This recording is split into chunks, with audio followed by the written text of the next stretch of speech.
Sidney and Patricia had 5 children. He was the international executive for Exxon. Drove a Volkswagen, drove himself to work. They would volunteer from time to time at the church or food shelters. They were just ordinary people.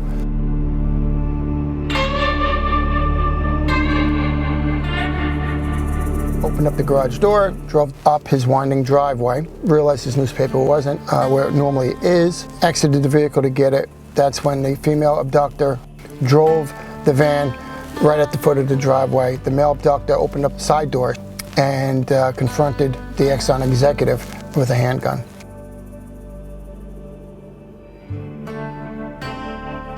And Sidney Reso complied with his directions to get into the van, but once he saw that they were going to put him in a wooden box, he reacted and a struggle ensued, and the gun went off accidentally and shot Sidney Reso through the forearm. It was a superficial wound.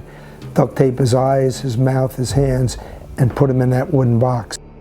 The destination was about an hour from the Reso homes. They had rented a storage facility where they were going to store the box, which would contain Sidney Reso. It was in Washington Township. It took about an hour. They got to the facility. When they entered the facility, they backed the van into the storage shed and offloaded the box.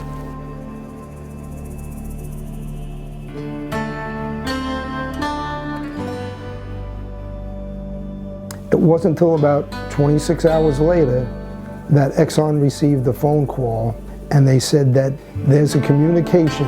You'll find a letter giving you details regarding the kidnapping fixed to a lamppost at the Livingston shopping mall. Sure enough, we found the letter taped to the lamppost, and that letter gave us information as to the actual demands of the kidnappers. Proof that they had Sidney Reso. They enclosed his credit card, his card from Exxon. And the demands that they made, they portrayed themselves as a eco-terrorist group. They called themselves the Warriors of the Rainbow. And several hours later, the next day, late at night, where they directed us to the Morris Park to find a letter that was behind a rock. And that letter gave more specific directions. It indicated that they wanted $18.5 million, which was the largest ransom ever in the history of any kidnapping. We were still operating on the premise that it was probably eco-terrorist, but at that point we didn't know. It was about 2 days later that they expected us to deliver the ransom package. My role was to assume the position of a Exxon executive who was the public information officer, and to receive all the phone calls from the kidnappers. And they called and directed me to a phone booth in Summit, New Jersey by the Villa restaurant. And I was to go to that restaurant and await a call and to have the ransom package with me.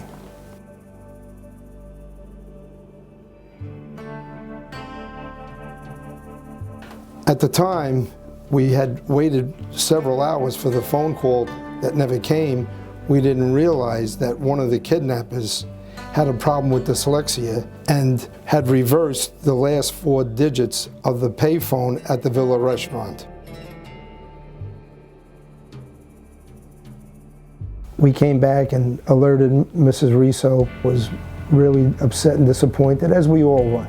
And then there was a period of almost 2 weeks where there was no communication with the kidnappers.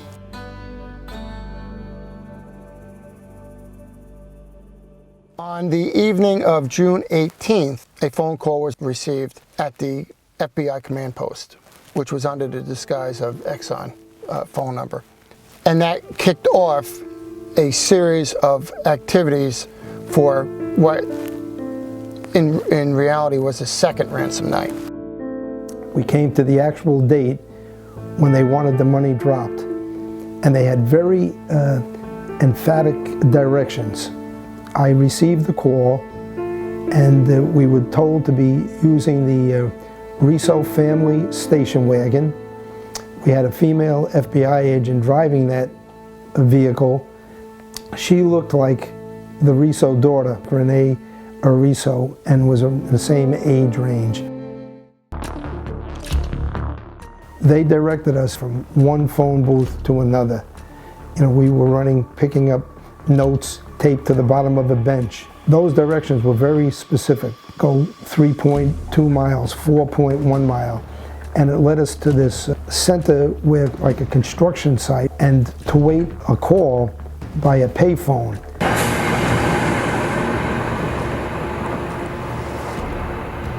And it was a very poorly lit area, and it was completely isolated, but that was the key phone call. When that call came in, I was wired, and all 250, 300 FBI agents and detectives would get instructions from the command post that there was an incoming call. They were all instructed to observe their respective phone booths. And sure enough, one of the FBI agents watching her phone booth in a kind of a strip mall, she sees a guy making the call at the time that I received the information that there was an incoming call. Then she hears that that phone call is being terminated, and she sees this individual, and she sees him hanging up the phone at the same time. They heard that the call was being terminated. But then she sees what obviously was the key. She sees him very discreetly removing latex gloves and then putting him in his pocket.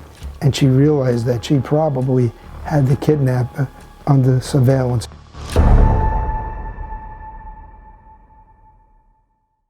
We were able to get the license plate number and determined that it came to a rental car agency in Hackettstown.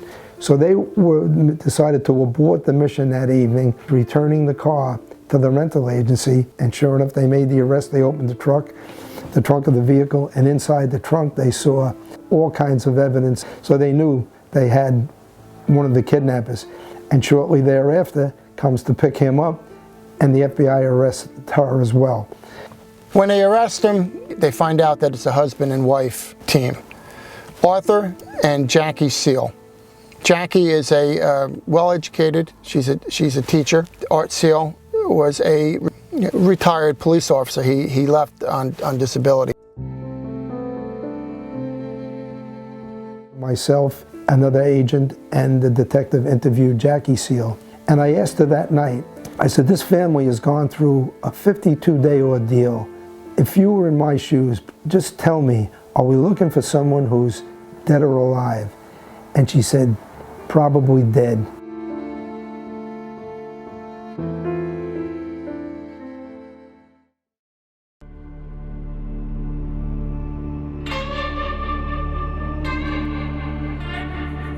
Sidney Reso actually had died within 4 days. And that night that they were going to pick up the ransom, we would have probably arrested him, but we wouldn't have been able to rescue Sidney Reso. He was already dead.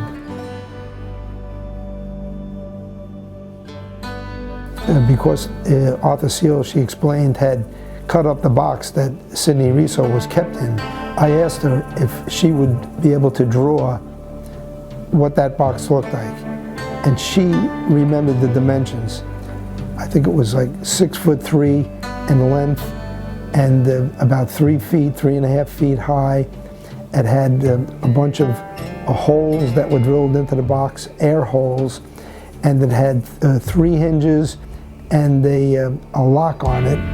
And they kept his eyes duct taped, his mouth duct taped, and his wrists were duct taped, much to his disdain, because he had asked them and begged them, I'll cooperate with you, but please don't put me in that wooden box, and please don't duct tape my eyes and my mouth. And total disregard. They just ignored any request that he made and just put him back and kept him in that box.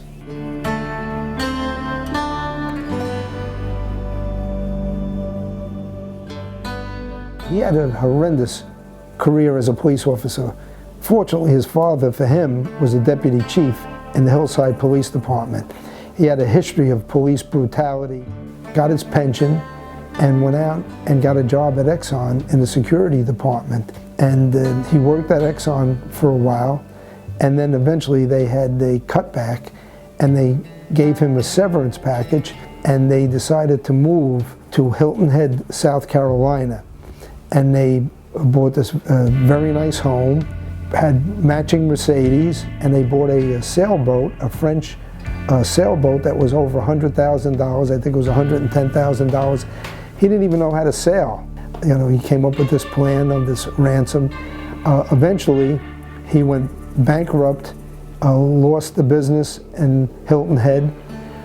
He lost the boat. The house was mortgaged out completely, and he finds himself in Vail, Colorado, working some job, and he's there for a short period of time, can't pay the rent, and the marshals put a lock on the door, and here he is with all these great ideas of becoming a very wealthy man someday.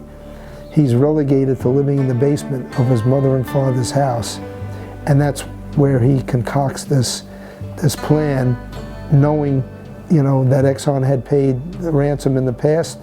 He was going to up that amount to $18.5 million, and they were going to be able to sail off into the sunset with all that money.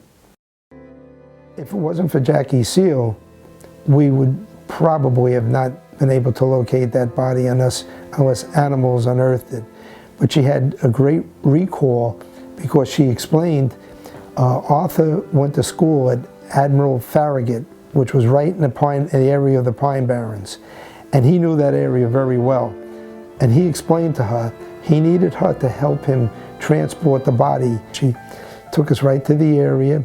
We wound up getting the cadaver dogs. They alerted on that area, and then they started painfully and slowly, a very slow process of digging up the body, not to unearth any potential evidence. And sure enough, we recovered the body, and that night the FBI, the supervisor, John Walker, was able to return the wedding band to Mrs. Reso. He was buried only in his boxer shorts and with the wedding band on his finger.